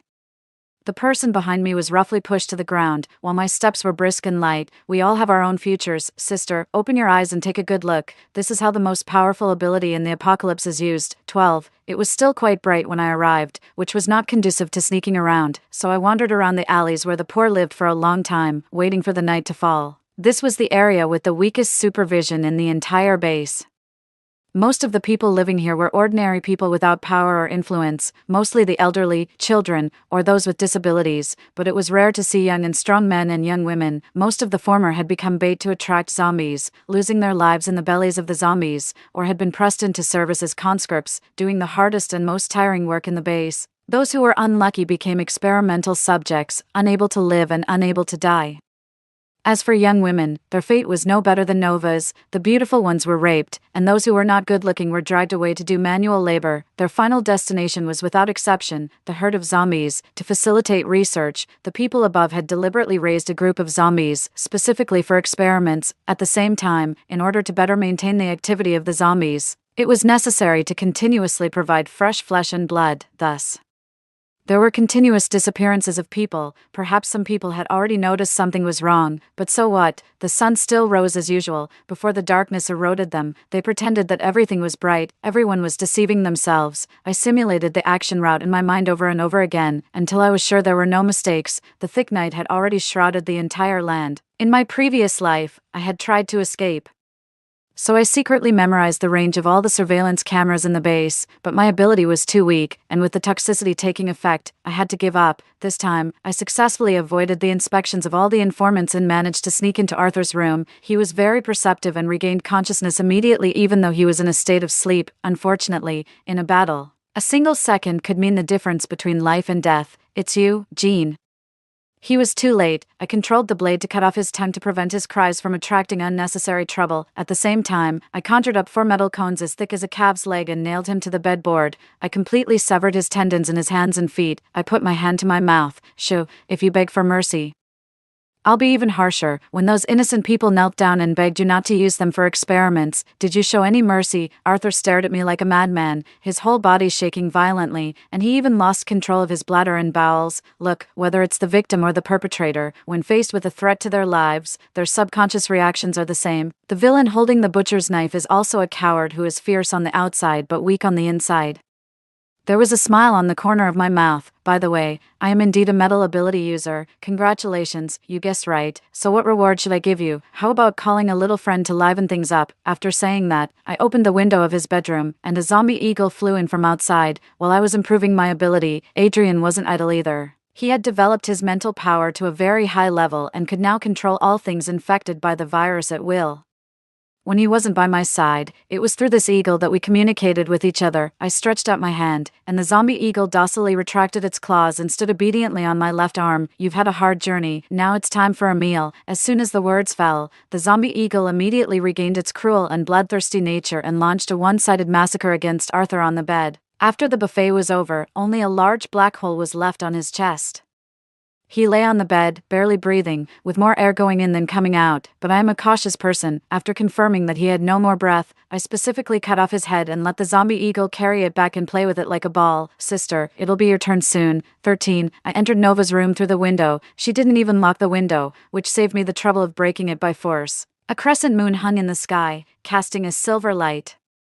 There was a figure sitting upright on the bed. You know everything, don't you? Nova spoke as if she was calm, but in fact, she was on the verge of collapse. Of course, sister, you insisted on swapping with me. Why are you regretting it now? I raised an eyebrow. Tears instantly welled up in her eyes and slowly slid down her gaunt face. Sister, since you can come here, you must be able to save me out, right? She stared at me, holding on to her last hope. I nodded slightly. She moved back slightly, almost imperceptibly, and continued to pour out her grievances to me. I leaned against the wall boredly, crossing my arms. Before she could press the button, I moved behind her like a ghost. At the same time, I cut off her tongue in both hands. This button looks very familiar. How about you tell me what it's for, sister? I asked with a fake smile. Even in this situation, my sister still wouldn't let me go. In my previous life, when I was planning to escape once, I accidentally pressed this button. Once pressed, impenetrable isolation walls would rise at all the entrances and exits of this room, trapping people inside and killing them. By then, when the support from the high-ups arrived, there would be no way to escape even with wings. As sisters connected by blood, I knew my sister too well. She and I had already reached the point where one of us had to die. Don't worry, Arthur has already gone down first. You'll soon go down to accompany him. By the way, do you know why he, as a high-up, appeared near the apartment? I leaned close to her ear and said word by word, because he was hunting down the person who stole the crystal core, and from the first moment you saw him, you revealed your ability. Nova stared at me in disbelief. With tears, snot, and thick blood smearing all over her face, she sat down on the ground, laughing and crying, as if mocking herself. She had lost to me again. I squatted down and looked her in the eye. Sister, do you know why you lost? Because you only care about yourself. You're too self-righteous, sister. You're too arrogant. You thought that with the healing ability that everyone supported, you could have everything, but you didn't know that in the apocalypse, the only way to survive was to hold the knife in your own hand. Instead of dealing with her directly, I handcuffed her to the balcony. You're no different from those beasts in human skin. Sister, watch carefully. This is how an ability should be used. 14. I covered the entire base with my consciousness. One after another, metal cages rose up in the residences of the high-ups in the base, the medical station, and the gathering place of ability users. They glistened with a cold luster under the merciless moonlight, according to my memory from my previous life. The bottommost layer of the basement of the medical station was a zombie pit, where the zombies were kept, to strengthen the defense. The entire medical station was built with metal, which happened to provide me with great convenience. I slowly stretched out my hand. The buildings of the medical station above the ground were all uprooted and floated in the air. The frontline wounded were living there. Then I gathered my strength into a fist, and the metal partitions between the underground building floors instantly decomposed. The researchers inside fell straight to the bottommost layer and became the zombies' food, for a moment.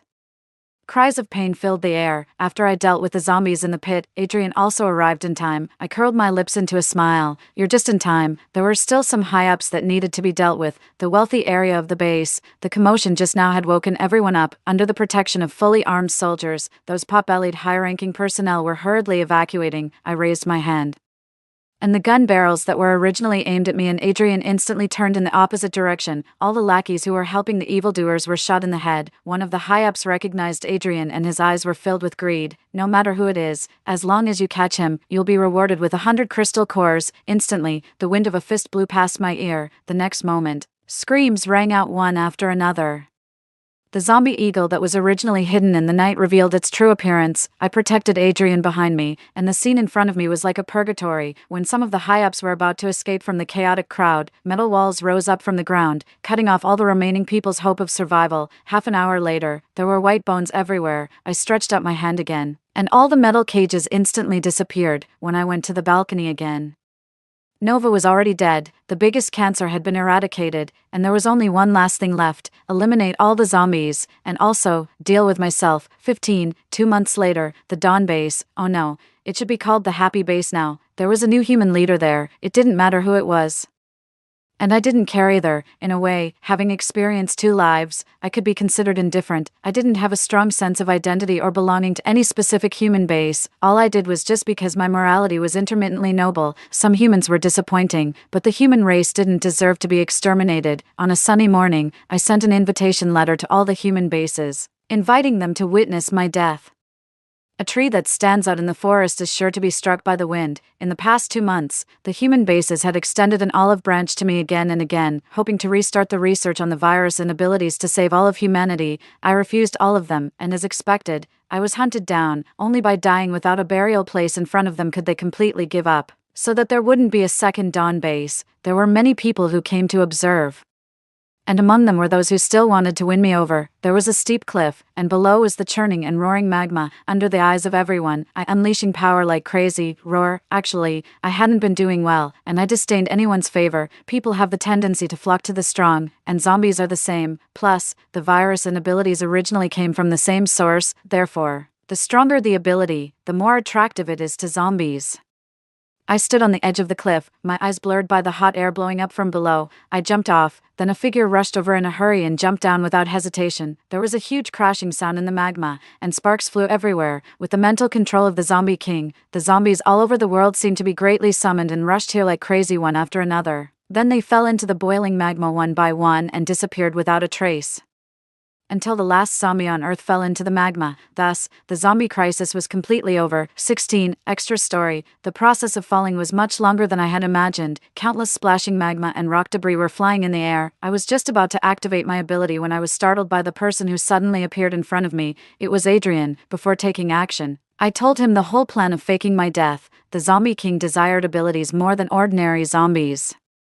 I even locked him up on purpose to prevent him from jumping down with me. I'm also a zombie, sister. Don't be soft-hearted. A sigh fell. An airtight metal ball wrapped the two of them tightly. Just as they were about to touch the surface of the magma, it stopped. Story 2. My zombie makeup video accidentally went viral. After work, the big boss cornered me against a wall. Honey, I've been looking for you. Below his collarbone was a rotting patch of corpse blemish. 01. When the zombie virus broke out, my husband was calmly grinding coffee. I was so frustrated, I almost smacked him. Did you secretly go out and bite people behind my back? Timothy looked hurt, his already purplish face turning even bluer. I thought you were sneaking around behind my back. The lockdown alarm blared in the distance, and the bloody scenes on TV were making my head buzz. Timothy brought over coffee and massaged my shoulders. What are you afraid of, honey? We're both zombies. They can't do anything to us. I chuckled on the surface, but my legs were trembling secretly. Timothy was definitely a zombie, but he didn't know that I was just pretending. 02. I started pretending to be a zombie 6 months ago. Back then, I was a pretty obscure streamer, so obscure that my colleagues couldn't understand why I had been with the company for 3 years. That day, my zombie makeup video accidentally went viral. Among the many private messages, I noticed a cute figure. Sis, are you a zombie too? I found this little brother quite interesting, mainly because the figure he flaunted on his homepage was just my type, especially the volcano-shaped blue birthmark under his collarbone. It added a certain charm. Yes, I nodded frantically. Brother, I am too. I curled up the corners of my mouth, giving a devilish smile. I knew you were one too. Hurry up and reveal your true intentions for messaging me late at night. Do you want me to catch some rabbits for you to eat?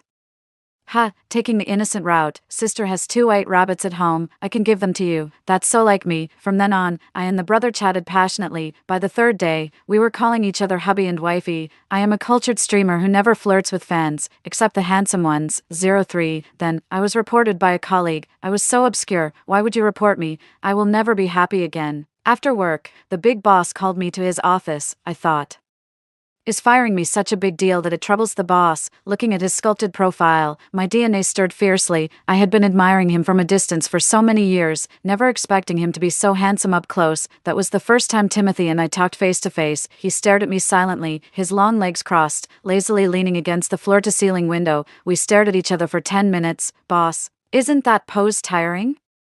I realized something was off with his complexion. Boss, I just wanted to give the fans a little treat. What, you gave it to someone else too? His complexion seemed even more off. As I looked up trying to recall the brothers and little brothers from my career, Timothy had already approached me. He cornered me against the wall, his eyes suddenly bursting with the light of a puppy dog. Honey, I've been looking for you for a long time. Up close, I finally understood. The blue mark under his collarbone was a rotting patch of corpse blemish. He wasn't joking. He really was a zombie. I advise everyone, do not fall in love online. You never know what species you're connecting with through the internet. 04. Extreme hunger pulled me out of my memories. The lockdown in the neighborhood had lasted all day. Zombies were howling in packs downstairs, and I had eaten all the snacks hidden at home. My stomach was so empty it was frightening. Tears of regret slid from the corners of her eyes, while Timothy happily watched Resident Evil in the living room. When we got married, that dog of a man made such sweet promises to me. I've never met anyone with my constitution before. We two are the only zombies in the world. You and I are a match made in heaven. And now he pulls this stunt. I feel like murdering my husband. Baby, what's wrong? You look so down. Should I go out and grab a few people for you? Timothy said as he flexed his fingers, his eyes glowing with excitement. Let's not talk about that. We're supposed to be civilized zombies. I quickly interjected, crossing my arms. Although Timothy is a zombie, he has never bitten anyone. His diet consisted of live chickens and ducks, but we've run out of ducks and rabbits at home, he said with tearful eyes. You wouldn't consider eating our corgi, would you? Dum-dum, our corgi, was shivering under the sofa at that moment. Thanks, but no thanks, I'm not eating that. If you're really hungry, you could take a bite out of me, Timothy offered, showing his arm with its well-defined muscles. However, at this moment, he had lost all appeal to me. Eat your head. I'm craving hot pot, barbecue, crayfish, fried chicken, pizza, spicy chicken feet. I couldn't wait any longer. While Timothy was asleep, I planned to sneak out to get some food supplies. As soon as I moved, the mattress bounced, and Timothy pulled me back, rubbing his face against mine in a drowsy state. Where's my wife going? Let's cuddle. Zombies have very sensitive senses and can detect many things that humans cannot. Just as I was trying to break free from his embrace, Timothy suddenly perked up and whispered, something's coming. His ears twitched, probably hearing something. Dum-Dum also crawled out from under the bed and started barking towards the window. I heard nothing and could only look in the direction of his gaze. The scenery outside the window, it was as calm as ever. Suddenly, a round shadow appeared on the window. It looked like a human head hanging upside down. I clutched Timothy's arm tightly. The head began to forcefully slam against the window. Bang, bang, bang. The window frame vibrated rhythmically. Are zombies coming over? I hid behind Timothy. I didn't expect them to arrive so quickly. Don't be scared, wife, it's not a zombie, Timothy reassured me, protecting me with one hand and reaching for the window handle with the other. Oh no, I trembled in fear. When he opened the window, a soccer ball appeared, swinging feebly in the air. I think this is a distress signal. There's a 6-year-old girl living upstairs. Her parents are always out and leave her locked at home. Could it be that the child upstairs ran out of food? Possibly? But we also have no food left, Timothy said, craning his neck. Little sister, we've run out of food too.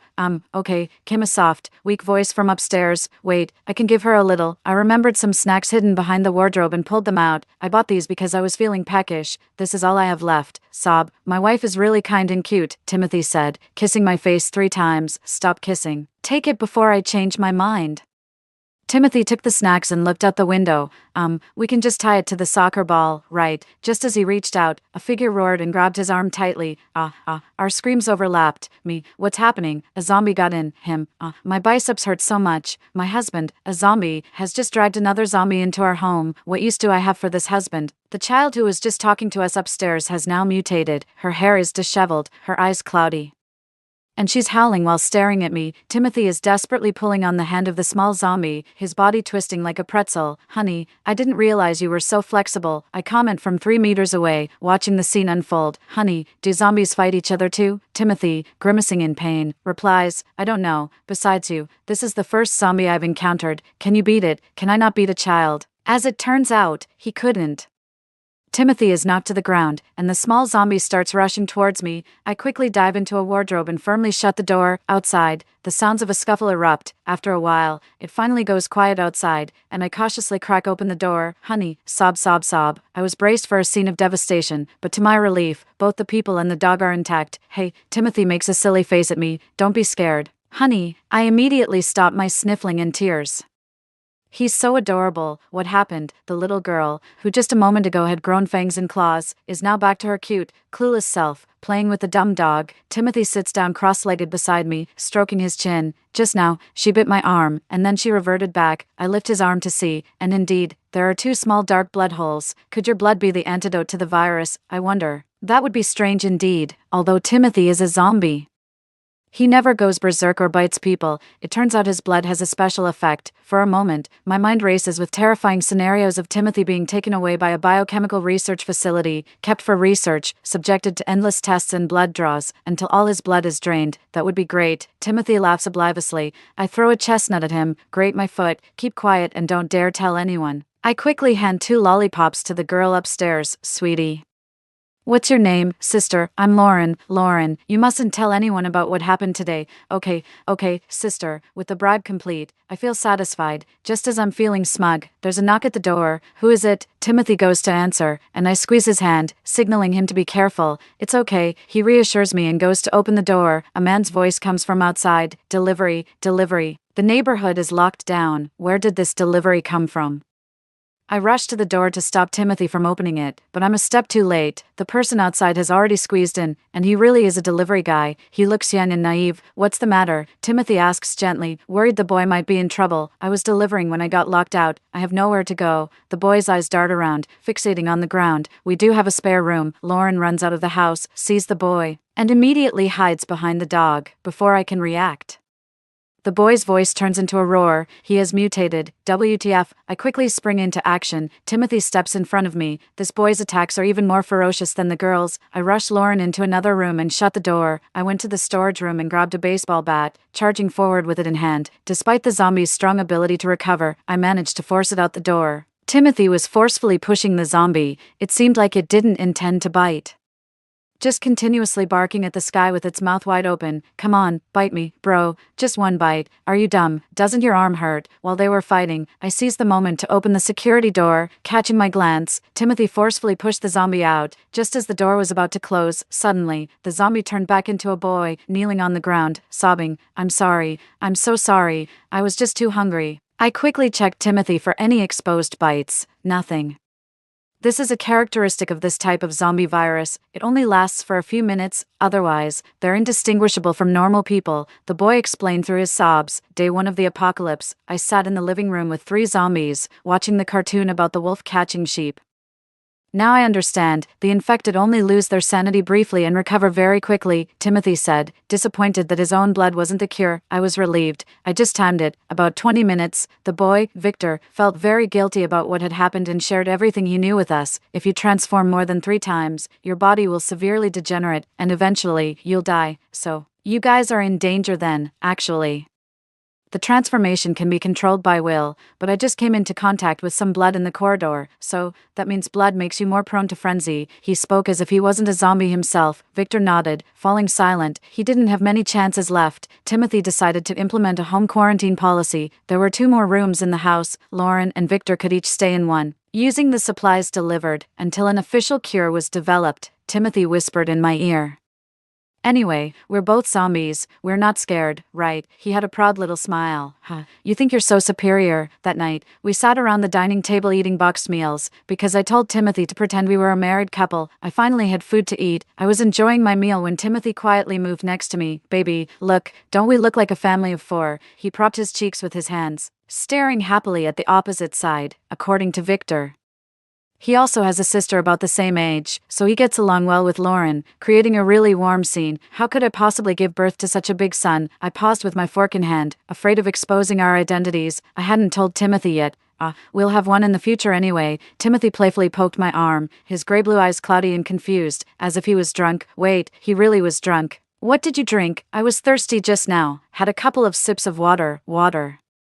It was clearly Chinese baijiu. That was supposed to be a delivery for someone else. Victor scratched his head. What happens if a zombie gets drunk? Timothy, ranting about going out to fight zombies. Big brother, stop messing around. You're a zombie too. There are 2 zombies sitting in your house. I dragged Timothy into the room, pushed him onto the bed, and covered him with a blanket. Finally, he quieted down. Timothy wrapped himself up like a cocoon, rolling over to my side. Wife, I'm here to serve you in bed. I punched him. The apocalypse is upon us and you're still goofing around. He just laughed mischievously. Facing the window, he exclaimed, "Oh world, please don't end yet. I've just married and haven't enjoyed it enough yet." Does this man look like a cold and aloof CEO at all? Officially, the quarantine period is set for 2 weeks. During this time, no boxed meals can be delivered. In the residents' group chat, someone is gathering volunteers to stock up on supplies at the supermarket in the courtyard. I was the first to volunteer, announcing, "My husband will go." Timothy looked at me with a plaintive expression. "Baby, aren't you worried I might get hurt?" I immediately clung to him. "Honey, stock up on more supplies so we can prosper. And remember, Lauren and Victor are still growing. If you really don't want to go, I will." "I'm not afraid of getting hurt," Timothy surrendered. "I can't win with you." Victor wanted to join as well. I escorted them to the entrance of the apartment block. The main door was tightly shut, the glass covered with panels that blocked the view from outside. It was then I realized, apart from us, everyone else was extremely tense, wrapped in various protective gear, ready for anything. The building manager reminded us, currently, it's hard to tell who might be infected. So naturally, everyone is a bit more cautious among the volunteers. There were a few familiar faces, especially the man from the 3rd floor, who was particularly noticeable. He was wielding a large axe, his eyes red. I heard he had already killed several zombies. People say those zombies can revert back to normal. Doesn't that mean he's committing murder? That's terrifying. I patted Timothy's back, reminding him to stay safe and not to reveal his identity. The building manager opened the glass door. Only one last rolling door separated us from the outside world. From our current view, the courtyard was empty, no zombies in sight. Suddenly, I felt uneasy. "No, I have to go with you." I grasped Timothy's hand tightly. "Are you worried about me, wife? I'm afraid you won't pick the snacks I like." Yesterday, the zombies seen around the building had now vanished. Probably they had returned to their normal state and gone home. The supermarket was just inside the quarantine zone, near the community entrance. It took only 5 minutes to walk there. We actually made it there safely. As soon as we entered the supermarket, our group scattered in a flurry. At this point, whoever was slow would end up with nothing. Grab more drinking water first. I kicked a shopping cart to Victor and then dashed to the instant and frozen food section. I filled the cart with large packs of instant noodles and ready-to-eat hot pots, batteries, lighters, flashlights. The supermarket owner was nowhere to be found, so we would have to pay him later. I moved as fast as lightning, while Timothy was calm as a chicken. "Wife, this packaging is so pretty." "Wife, do you need?" Indeed, my worries were not unfounded. My shopping cart was stacked like a mountain, and so was Victor's. I patted Victor on the shoulder, proud. "You are such a good boy, much more useful than your dad." Nothing. We pushed our carts to the supermarket entrance and turned back to check on the safety of the others. In total, 7 people came out last. Besides us 3, there were the man with the axe, a young man, and a couple. The man with the axe had grabbed a lot of canned water and compressed biscuits. The couple didn't have much food. They came from the direction of the pharmacy section. The young man seemed inactive. "Let's not worry about him. We should go first." The girl in the couple seemed quite scared. Her boyfriend pulled her towards the exit. I grew nervous, ready to run at any moment. Brother, are you still there? Timothy leaned forward to check. The shelves were empty. From the shadows of the gaps, a squeak sound was heard. I had a bad premonition. Run. In the darkness, a fierce roar exploded. Rows of shelves toppled over like dominoes, mixed with the young man's screams. In the shadows, there were at least a dozen murky figures.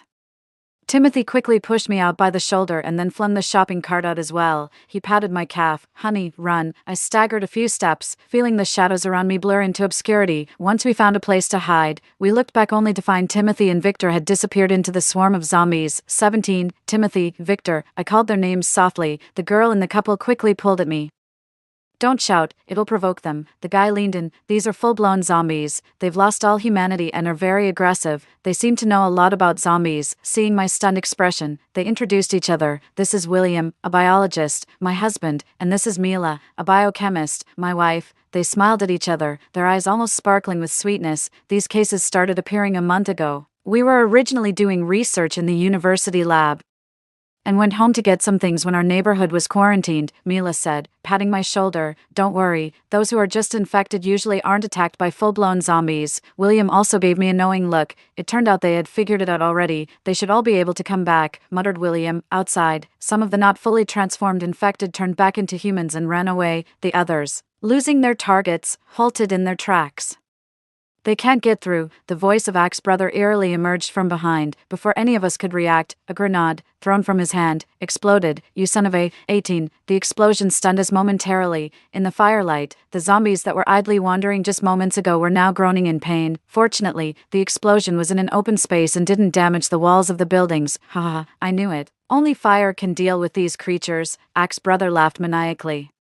My husband just helped you close the door. Did you lose your conscience to a dog? If it weren't for the two holding me back, I really would have fought him to the death. They've been bitten. They're monsters now. They're just infected. Sick. You're the real monster, little girl. Surviving is what's most important. Axe brother gave a cold laugh and ran out. Why are there always these types of characters in post-apocalyptic survival? Husband, sob. Victor, sob.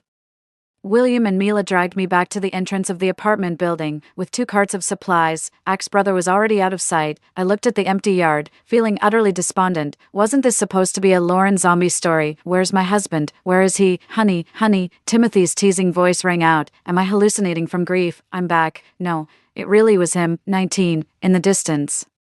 Timothy and Victor rode a small electric scooter out of the flames and stopped right beside us. I was so happy I was at a loss for words, looking at Timothy, then at Victor. Both were unharmed. Sister, my delivery scooter was parked right outside. Isn't it faster to ride this? Victor, you did great. Victor scratched his head, smiling naively. Everyone's back. That's great. Let's go inside. The young couple was also very happy. But the door wouldn't open. Wait. The building manager cautiously pressed against the door lock. None of you were bitten, right? Our steps halted momentarily. I glanced nervously at the young couple, though they seemed more relaxed than I felt. Mila squinted with a smile. How could that be? Do we look like we've been bitten? The building manager trusted her more and lowered his guard. At that moment, the building manager's wife stepped forward. If you want to come in, you'll have to share some of your stuff with us. Why should we share with you when we risked our lives to get these? Mila was a bit annoyed. We've been guarding the gate for you. The manager's wife retorted confidently. Fine, let's share then. We compromised. And finally, the gate was opened. After sharing some supplies with the building manager, we hurried upstairs. As soon as we entered our home, Lauren and our dog rushed up to greet us, seeing their pure and joyful faces. I burst into tears. I won't go out again before the lockdown is lifted, and if I do, I'm a dog, I declared as I went back inside. I clung tightly to Timothy's chest. I was so scared. Honey, I thought I was going to inherit everything from you. I sobbed. Honey, why do I feel like you're almost happy about it? How could I be happy? I cried. Why did you guys fall so far behind? I bought some more stuff. Timothy grinned proudly. He brought over a plastic bag and laid out its contents on the table like treasures. Although we don't need these now, who knows how long the lockdown will last. I had to prepare for my wife. The bag was full of things for me, sanitary pads, heat packs, brown sugar, and goji berries. I was moved to tears, but then I saw the last item, a small blue box. Timothy, well done, and it's even strawberry flavored. The supplies we gathered were enough to sustain 4 people and 1 dog for 2 months. Going out was no longer an option. We could somehow muddle through. Occasionally, families with scarce supplies would ask us for help, and we'd share some with them. However, someone snitched on us. We were kicked out of the homeowners group chat. Owner of 1201, have some shame, will you? You've emptied the supermarket. Did you even pay? The supermarket is a communal resource of the residents. Monopolizing it isn't right. I heard that water and electricity might be cut off in a few days. Are they trying to exhaust everyone to death, so eventually only they will remain in this building? This couple has always been selfish, causing divisions at such a critical time. Do you even know me? After a whole day of cyberbullying, someone came knocking on our door. Open up, don't hide inside silently. I know you're home. The knocking was so intense it scared Lauren into tears. I looked through the peephole and saw a crowd outside, led by the building manager and his wife. With Axeman standing in the corner, these bastards, I was about to lose my temper, but Timothy stopped me. He nodded at me, signaling that he would handle it. There's nothing to discuss. Please go back. We risked our lives for these supplies, and we have 2 kids to feed. There are still some items in the supermarket. You can go get them yourselves if you want. His calm voice quieted the noise outside. We're not here for supplies. The building manager spoke softly. We heard someone in your family has mutated. His wife pushed him aside, looking fierce. Several residents reported being bitten on this floor. I suspect you're hiding the disease without reporting it. It's impossible. If someone were bitten, they wouldn't dare to come here so openly. There's nothing of the sort. Please go back. For everyone's safety, it's best we avoid contact. I tried to keep my tone calm. Are you feeling guilty? The building manager's wife raised her voice. You came back so late from that outing. Something must have happened. We absolutely won't jeopardize your safety. Please leave. I didn't want to argue with her anymore. I forcefully slammed the door and sat back down on the sofa with Timothy. Lauren and Victor looked up at me. It's okay, Lauren and Victor. Keep watching TV. Peppa Pig resumed on the TV. There was no longer any noise outside. Honey, something feels off, Timothy said uneasily. I feel it too. They didn't disappoint us. After a while, red fresh blood began to seep under the door. 23, Victor and Lauren's faces turned pale instantly. Hold on, Lauren. I held Lauren tightly, covering her eyes and nose, and carried her back to the room. Victor quickly scurried back to his room too. He shut the door heavily. It's okay, Lauren. Everything's going to be okay. I patted Lauren's back to help her calm down, sis. I want some candy. Her little face was sweaty, her lips pale. Okay, I still have 2 pieces of chocolate. They're all yours, sis. I really miss Mom and Dad. All right, once the lockdown is lifted, we can see Mom and Dad. But like this, will they still love me? Of course, Lauren. You're just sick. You'll get better. Lauren's small body gradually calmed down in my arms. The fit stopped, but on the other end, Victor's room emitted a low rumbling growl. He was banging on the room door. Thud. Thud. He had locked the door when he entered. 24, outside, Timothy was pounding on the door forcefully. His voice was hoarse, restrained yet dangerous. Get the hell out of here now. I had never seen him this angry before. Timothy. I grabbed his hand, only then noticing his eyes were red. Honey, they've gone too far. He rubbed my hair. Let's not bother with others from now on. Just us. I can't bear to see you in trouble. Okay. But they seemed unwilling to leave us alone. We won't stop bleeding at your doorstep until you hand over the zombie. An axe smashed against the door, making a loud sizzle. What do you really want? I shouted, my voice exhausted. There was silence outside for a while. Then they pushed the building manager out. He was timid and cowardly. The zombie goes down to fetch supplies. Just as I thought. It's all for supplies. So, you just need the supplies. Yes. I'll go F*******. Timothy stopped my curse gently, saying, I'll go.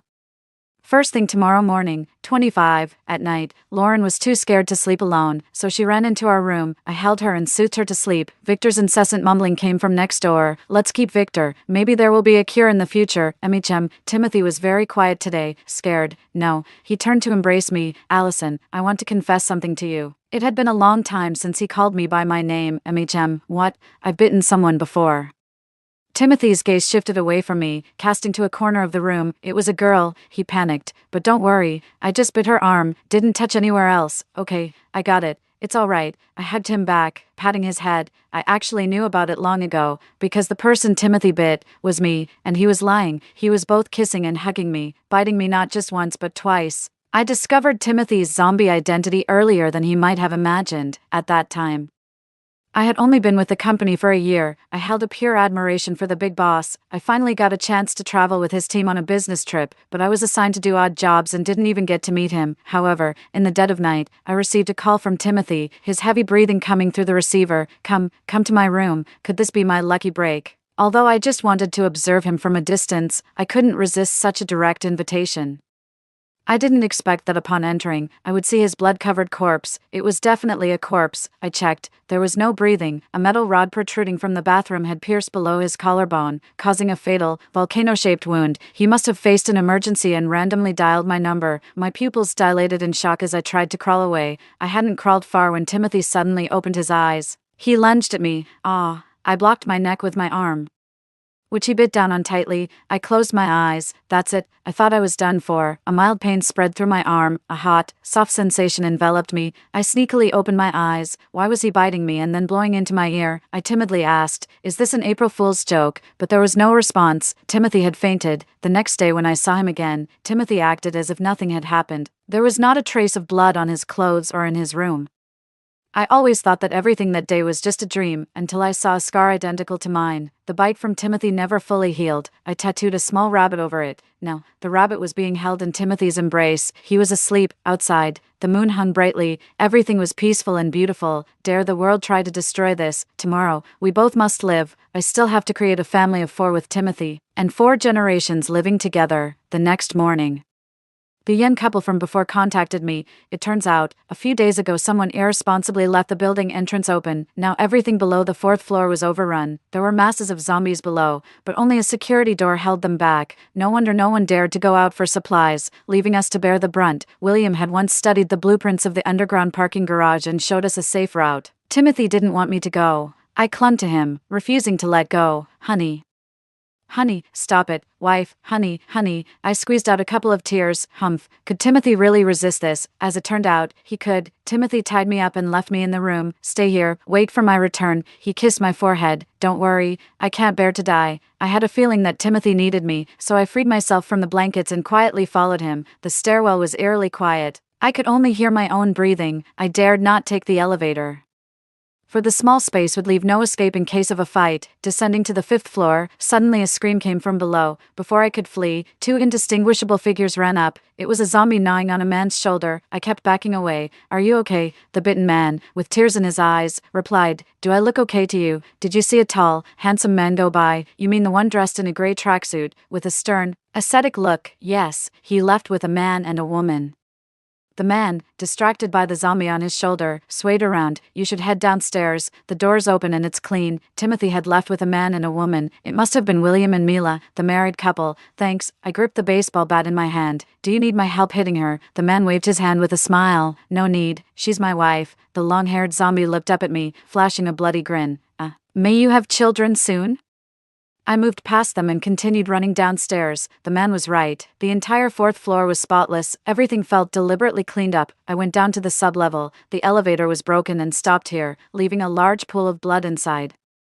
But there was no sign of Timothy. A bad feeling suddenly came over me. Timothy, Timothy. Ignoring the risk of attracting zombies, I started calling out his name. Then, out of nowhere, some bastard knocked me out from behind. When I opened my eyes again, I was dazzled by the bright white around me. I found myself lying on a hospital bed. "You're awake." Mila's voice came from behind me. "What have you done to me? Where have you hidden Timothy?" I tried to move but felt terribly uncomfortable.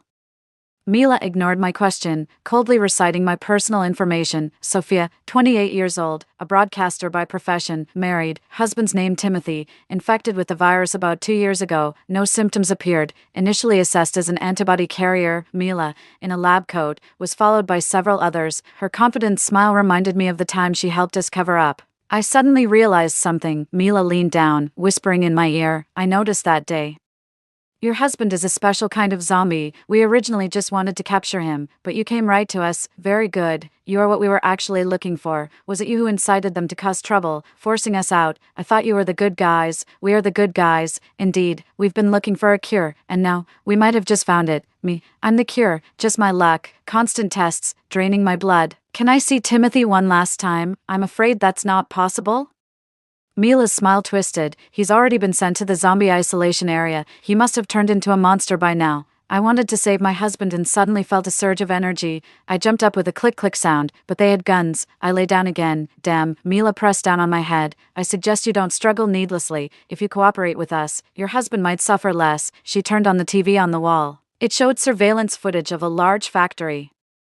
The factory was crammed with disfigured zombies, at least a few thousand. Among the crowd of zombies, I caught sight of Timothy. He stood frozen among them, continuously nodding towards the camera. Actually, the virus began spreading secretly 2 years ago, and all the infected have been isolated here. Most of the samples were used for our research. These are what remain. So many. Can I really make that much medicine alone? Ha ha ha. You don't need to save everyone.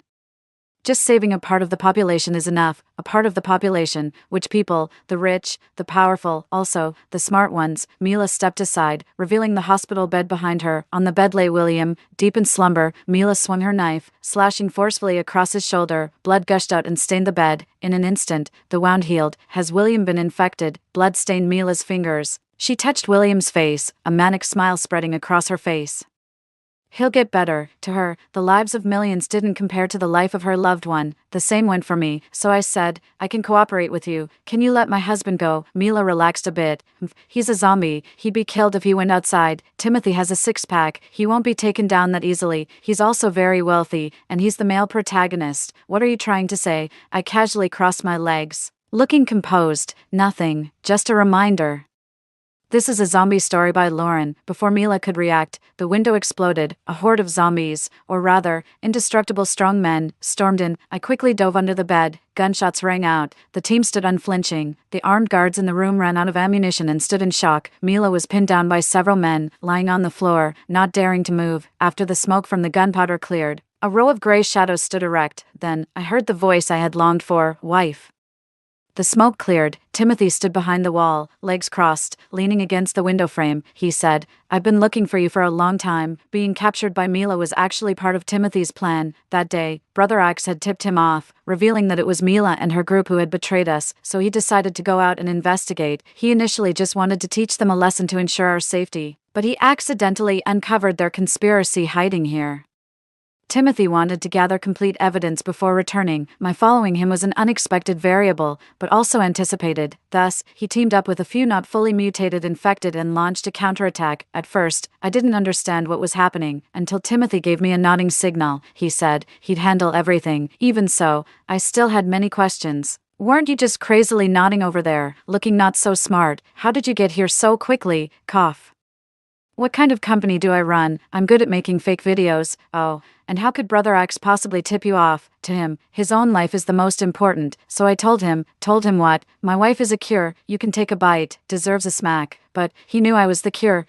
I've known for a while. Timothy said mysteriously. Why are you still? Just kidding. Honey. Do you think I love you because we are the same species? I really thought so. Without that video, we would never have crossed paths, honey, that's not it. He suddenly hugged me tightly. I'm truly mesmerized by your charm. No, trapped by affection. That's more like it. Honey, I've liked you since a long time ago. I was the first fan of your live streams. Seeing you progress little by little made me happier than anyone else. I love how you never give up. I love how timid yet brave you are when you sneak glances at me. I love your witty banter, your daydreams. I love you.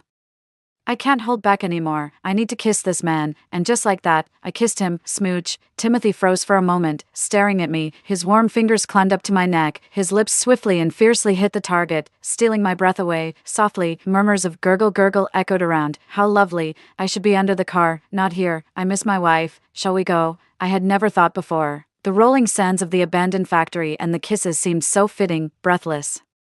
I leaned on Timothy's shoulder to rest. Timothy, why did you take such a risk to come here?